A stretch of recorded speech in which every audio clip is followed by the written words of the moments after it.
Welcome to another Midnight Review presented by Glasshouse Films. Carson as usual, plus Adam.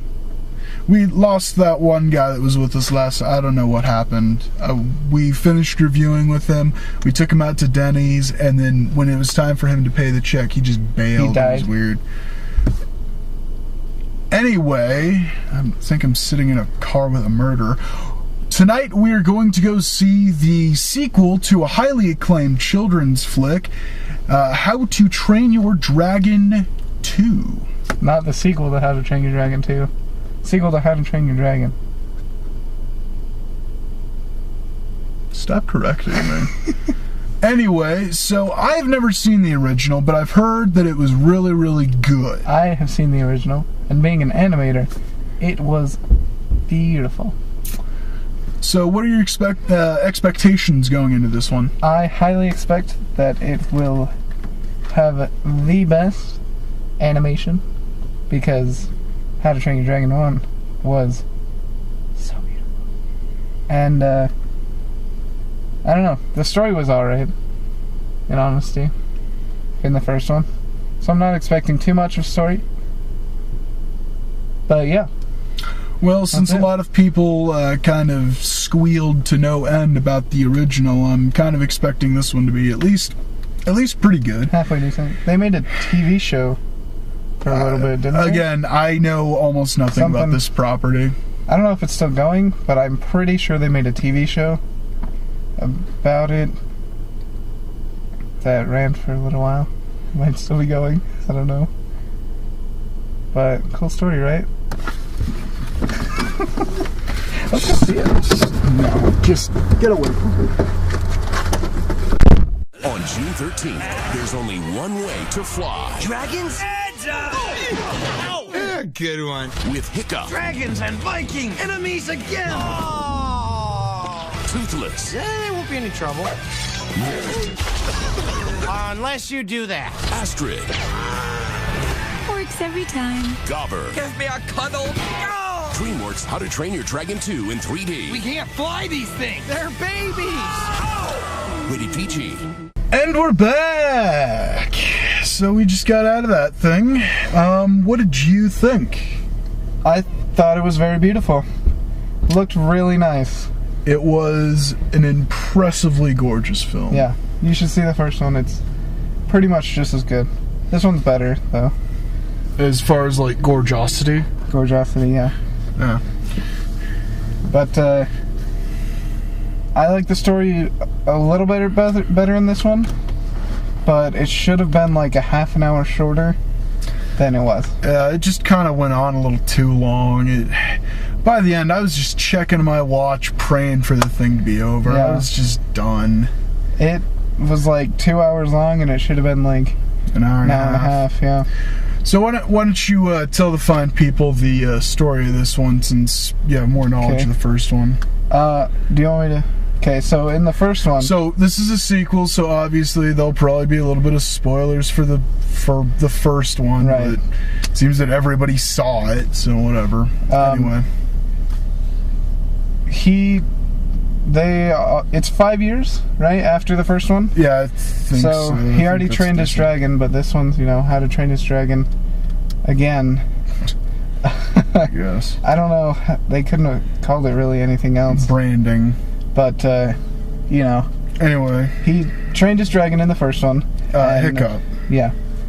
And everyone else. Yeah. And now the city of Burke is like a total dragon city, and everybody has dragons everywhere. Yep. And what Hiccup is doing throughout most of what he was doing between the gap of the first one and the second one was exploring the world, because he can ride Toothless now, and he was making a map of everywhere.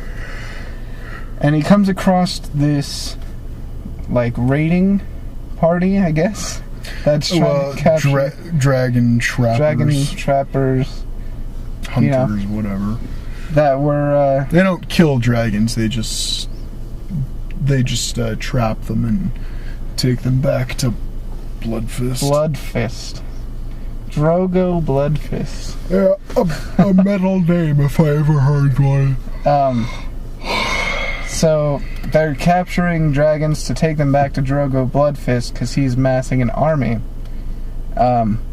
Apparently, he came to Burke and said, "Hey, you need me here to help you with these dragon problems." But yeah, he pretty much says that I have a special way to take care of all these dragons. Right. And yeah. But you need me, and you have to follow me for me to help you. And they laughed at him, and so he attacked him. And so yeah, it's been a long revenge time in waiting. So, and that's pretty much the premise. Without spoilers. Is that, you know, Hiccup is, he's still exploring and he comes across these guys and he's like, what's going on? And it just kind of takes off from there. Yeah. And again, we're not going to go too heavy into spoilers because the biggest problems that I personally had with this film have entirely to do with a major character reveal. Yes. But I will say that character reveal, once it's like been shown to the audience, it just goes on forever. So long. It's like, okay, we get it. This is cool and all, but can we kind of get moving? They kind of had me, because they kind of kept me going. Anyway, so you probably just saw an obvious cut there. Yeah. He spoiled something. And we cut it out. Basically, there is a thing that happens and they just dwell on it for far too long. So long. And, I mean, they have so many scenes that are the same thing. Like, happiness about this one thing happening. But it just happens way too much. There's way too much of it.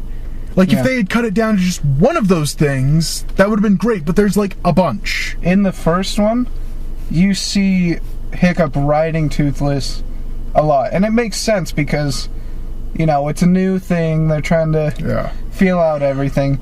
But then they still have so many scenes where he's just flying Toothless through the clouds, trying out some new stuff, whatever. And it just took up so much time. And I would feel that as somebody that's seen the first one, it's like, okay, we've seen Hiccup ride Toothless. Yeah. That's cool. Can we please get on with the story? We've established the world. Let's move on. Yeah.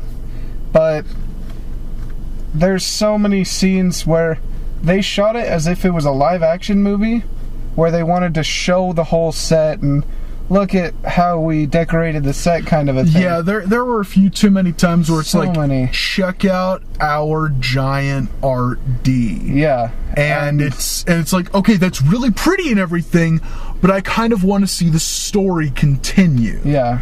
And it just, and one of the biggest problems, apart from what we've already gone over, is the fact that Hiccup and the main villain don't meet until the last 20 minutes of the movie. So it's like there's no real tension, no like, oh, they finally met. It's just like, okay. Most of the tension is between his dad, Hiccup's dad, and but while there's that tension, it's not written well enough to keep you engaged. It's not like, keep talking, I'm interested in what you have to say. It's like, okay, got it, move it on, let's go. Well, that's because they didn't give the dad enough lines, I don't think. Yeah. I think the dad should have been more of a character. Yeah. Although, I don't know, it's... I mean, technically, he is a gigantic character, but he hardly says anything. Yeah. And he hardly has any screen time.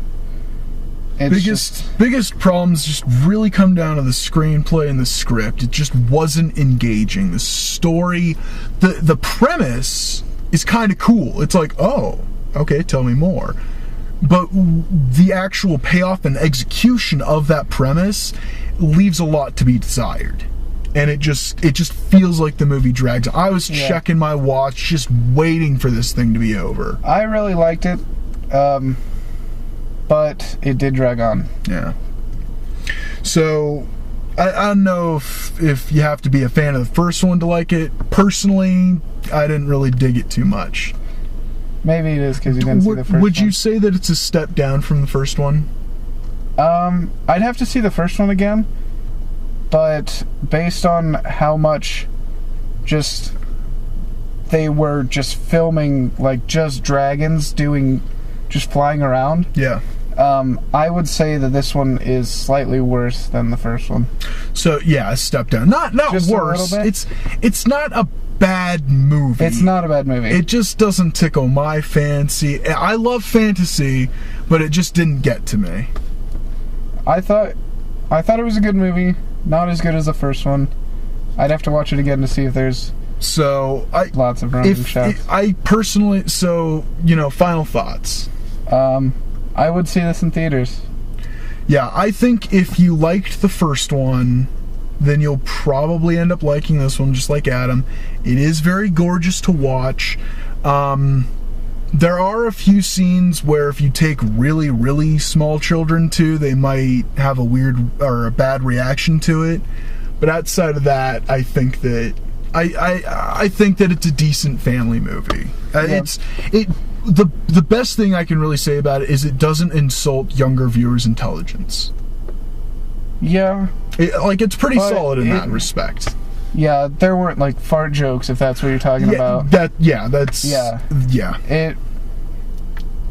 then again, there wasn't, like, if you go back and watch the first Shrek, there was a lot of adult humor in that if you go back and watch it as an adult, you're like, whew, don't remember all that. But yeah, this film that we're talking about, yeah, it's a decent family film. I wouldn't have any qualms if I had children taking them to this. So yeah, but yeah. Tell us what you thought of the movie. Yeah, tell us what you thought. Comment section. And don't forget to subscribe to the YouTube channel below. There's also the Facebook page, Glasshouse. Facebook.com/GlassHouseFilms, and the Twitter at GlassHouseFilms. Oh, and there's not something after the credits except for illustrations. Yep, there's just illustrations post credits. So. Oh, this is a second of a trilogy. Oh yeah, it's supposed to be another one coming out. But yeah, it doesn't really. This one doesn't feel like it leads you into another one. It's a self-contained story. Right. I thought it was for a middle movie. I thought it was really good for a middle movie. Yeah. But anyway, after all that, stay tuned, everybody.